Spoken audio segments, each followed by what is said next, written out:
नमस्कार दोस्तों, आप सभी के लिए मैं एक टॉपिक लेके आया हूँ। Personal loan.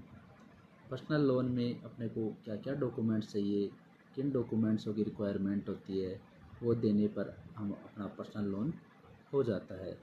क्या क्या चाहिए देखो, पर्सनल लोन में सबसे पहले तो अपने को केवाईसी चाहिए।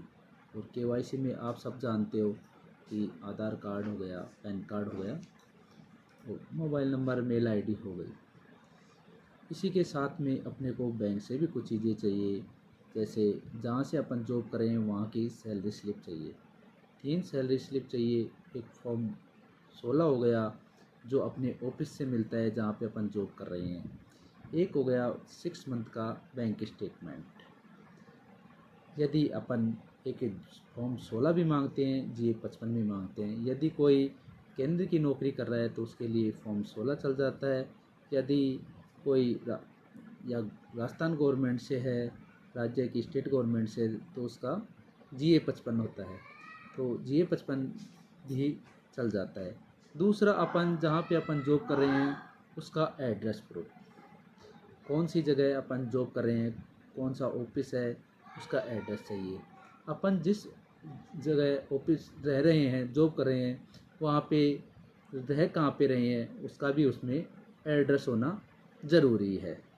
अब देखो, यदि आप है जो गवर्नमेंट जॉब में हो और आपकी सैलरी 35 प्लस है, तो नेशनलाइज बैंक है वो उसमें लोन दे देते हैं।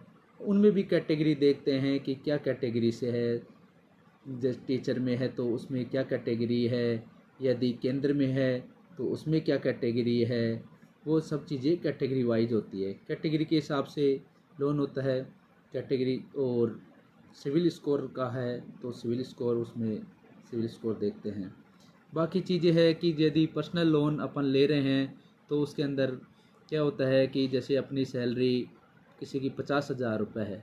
अब 50,000 के अंदर अपन 70% करते हैं तो उसके हिसाब से EMI कैलकुलेट करते हैं। यदि अपन ने पहले से कोई लोन ले रखा है तो उसमें से वो डिडक्शन कर देते हैं।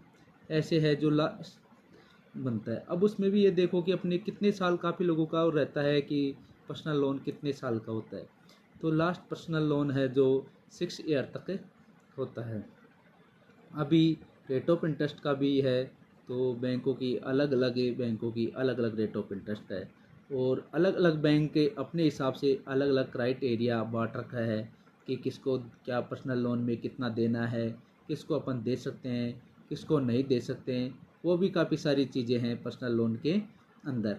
बस ये है कि पर्सनल लोन इजीली हो जाता है, ज़्यादा टाइम लगता नहीं है, और कस्टमर को भी ये रहता है कि हमारा लोन जल्दी से जल्दी हमें मिल जाए, तो वो पर्सनल लोन के अंदर हो जाता है। अब पर्सनल लोन के अंदर देखो काफ़ी कैटेगरी है, गवर्नमेंट ही नहीं प्राइवेट जॉब भी लोग करते हैं और उसके अंदर भी उनको लोन चाहिए। तो प्राइवेट जॉब में जो करते हैं तो उनमें क्या है कि देखो, बैंक क्या करता है कि वो देखता है कि ये कौन से